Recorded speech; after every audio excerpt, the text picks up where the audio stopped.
Hi, this is Barb. We're about to dive into my very first Publix Keto grocery haul. So I just went to the store. After I passed out at the cash register from the prices, I said, okay, let's go. Let's put this haul onto the channel because everybody's interested in eating keto, eating healthier.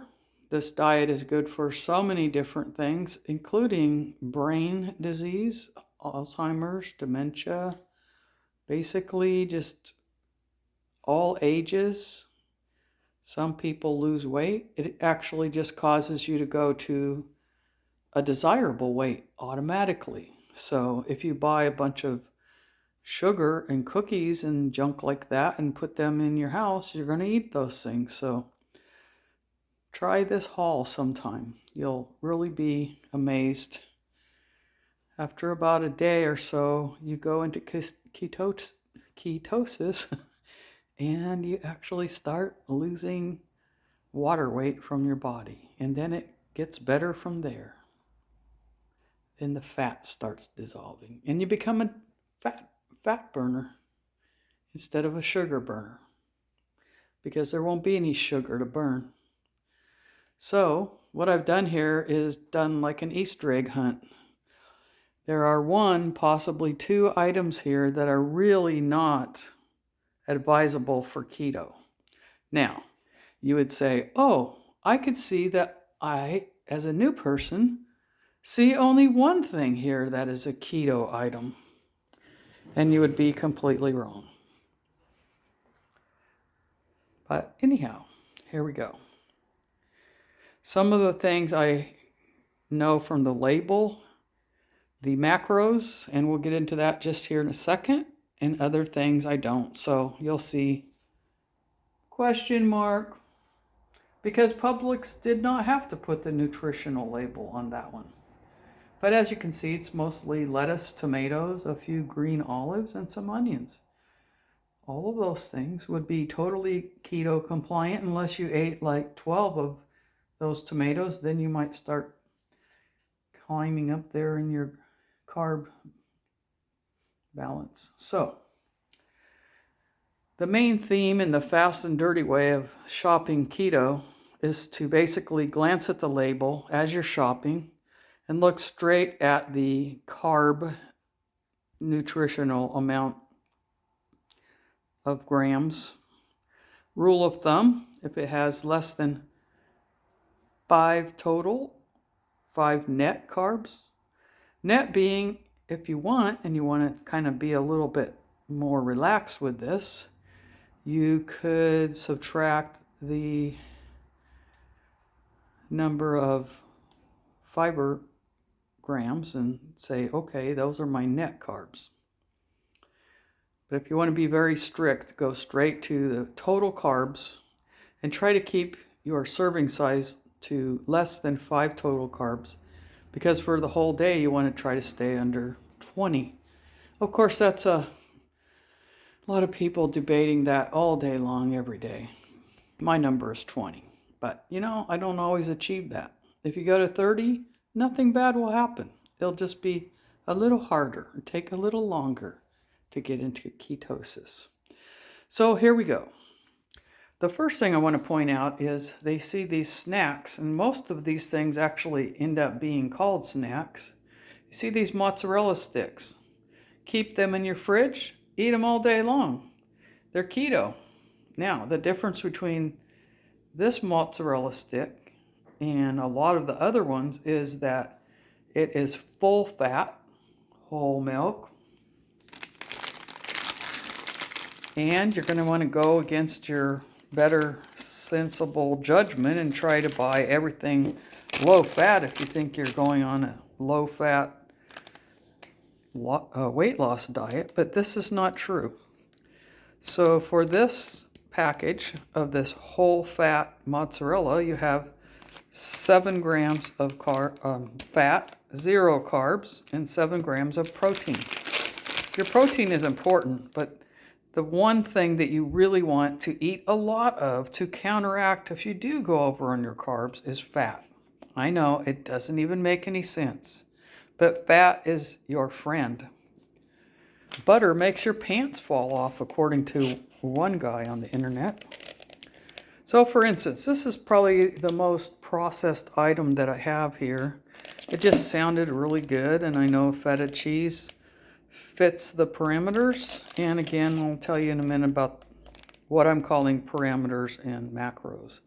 So this has 12 grams of fat, only 2 grams of carbs, and 2 grams of protein.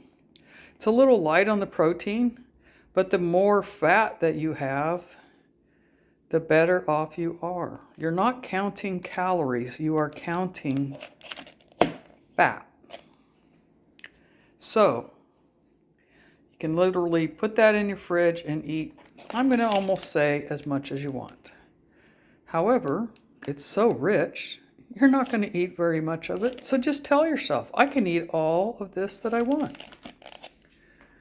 This other slightly processed item, it has chemicals and lots of things. It does not have sugar. You also want to stay completely away from sugar. But this is in case of an emergency.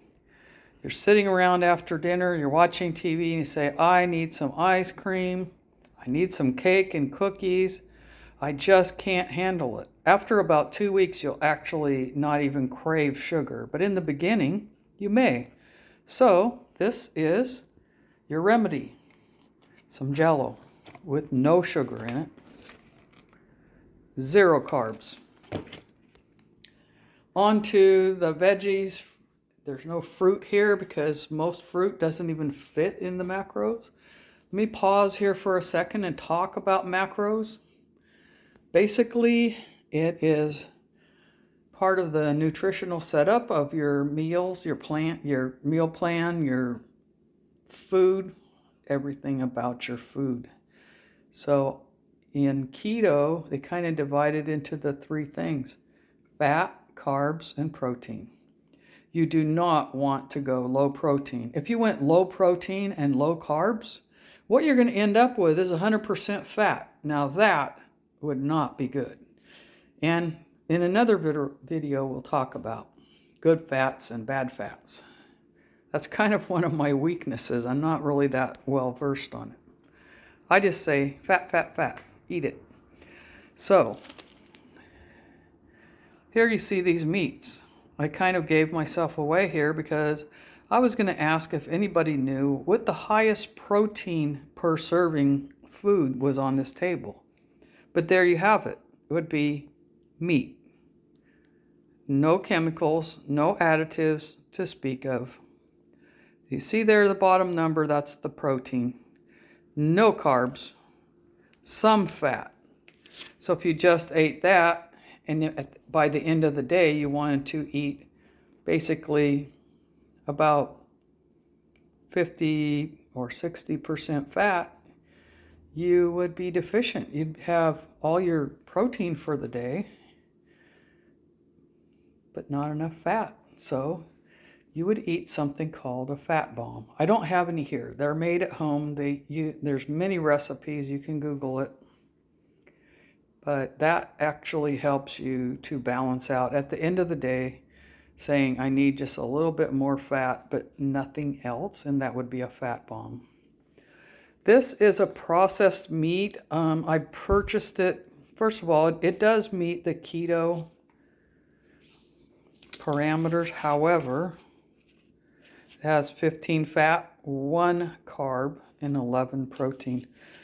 The reason why I bought this, first of all, I grew up on this type of a food, and I put it in my tacos, but that's a little bit of nostalgia. It does meet the keto criteria, but the reason why I bought it is that small amount of hamburger cost an arm and a leg. These are very good for snacks, or you can use them at a meal. Again, 1 carb. And what you're going to see is when you start doing fast grocery shopping, you're just going to look at the carbs. Very little, very few carbs. Grab it, it's yours. Eat it. 18 fat, 1 carb, 13 for protein. So that would be an end of the day snack, so you can pump up your fat. Macadamia nuts are the most keto-friendly nut. Cashews are probably the second most keto-friendly. So for a limited time, Publix has packaged them together. 17 grams of fat. You can see where this is a little bit on the dangerous side for keto, because what we have here is 6 net carbs, 4 protein. So if you go straight to the carbs, you say, okay, yes, that's true. I can buy this, I can eat this, but I better be super careful.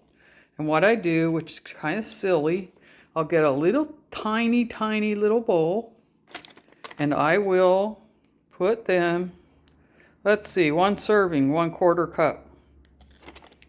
1 serving has 6 grams of carbs, but I've already eaten maybe 15 or 20 for the day.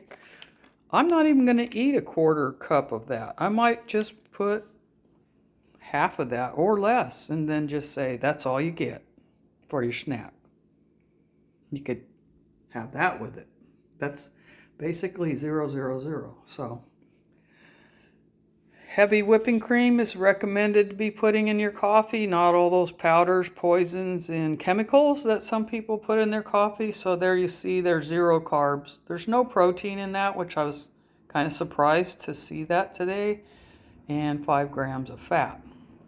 That would be for a tablespoon serving. 1 tablespoon in your coffee. That helps start your fat for the day. I call it bulletproof coffee. A lot of people do. But I also put coconut oil in my coffee. And a couple of other things too. Some vanilla, cinnamon, just different things. I didn't look up the carbs on these things, but these are all very good for a keto diet. I think you could eat avocados all day long, like 100%, and you're going to stay within the keto macros. So that's like one of your most ideal foods next to an egg. Cauliflower instead of rice every time.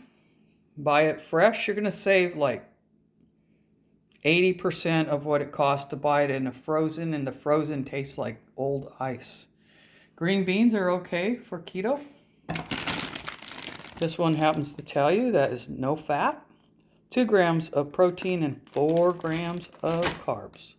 And that would be, and again, I would probably just cut that in half, that serving, 3/4 cup. So basically a few green beans and you got it. Here's another almost perfect keto food, spinach. Except you'd have to eat some fat. Put a bunch of butter, whatever you want. 0 fat, 1 carb, and 2 protein. Very surprising. Cabbage, coleslaw, whatever. No fat, 3 carbs, 1 protein. That's great. These are also very good. You don't want to overdo it on something like that, but let me tell you, sprinkle a bunch of cheese, parm, butter, olive oil, grill them. Yay. So, you've had enough time to see everything that was here. This 0, 0, 0. Have you figured out which item is not keto? I'll give you another few seconds before I spoil your surprise. And there it is. It looks very keto, doesn't it? A lot of people are really demanding to have some food that says keto on it. This one actually doesn't even claim that anymore. I swear that used to say keto on it. So 4 net carbs, 1 sugar, 6 fiber. However, when you look on here, for 1 bar, 220 calories, no, we're not counting calories, 11 grams of fat, 13 grams of carbs, that would be 18 total, minus 6 grams of fiber, 13 carbs, 16 protein. Well, you know, if you were a little low on your protein, you'd say, well, I'll just have one of these, but look at those carbs. You better not have had any other carbs all day long. One of those bars is not very much food. If you need more protein, go right here. Get a piece of meat. I think I've kind of covered everything here. And with everything that you see here, one person could probably eat for at least 5 days on this food. I might be a little overestimating there. Maybe with some other existing food that they had in the refrigerator. The reason why I'm showing this unsweetened iced tea, I know some people are going to be curling their lip about that, but let me tell you, you need to get some monk fruit sweetener or some stevia sweetener. It will not raise your blood sugar. You pour that over your ice, the sweetener, a small amount of it. Squeeze some lemon on it. Pour this on it. And that's kind of like keto drink all day, or water, or black coffee, or coffee with heavy whipping cream in it. Another almost non-keto food here that I forgot to mention is this. Now, there's so many different kinds of yogurt. This one looks super healthy and super wonderful with all the probiotics and everything, but if you're gonna, it's really gonna make it hard for you to plan your keto menu for the day when it has in one serving 1 gram of fat, 15 grams of net carbs, and 4 grams of protein. So basically, if you ate an avocado, some of this cheese, 1/8 of a cup of these cashews, that entire package of meat, some of your tea, some of that, look at how much food that would be, and you eat all that in one day, and you will start being in ketosis. You can look that up, or kind of go onto a keto YouTube channel and hear more about it.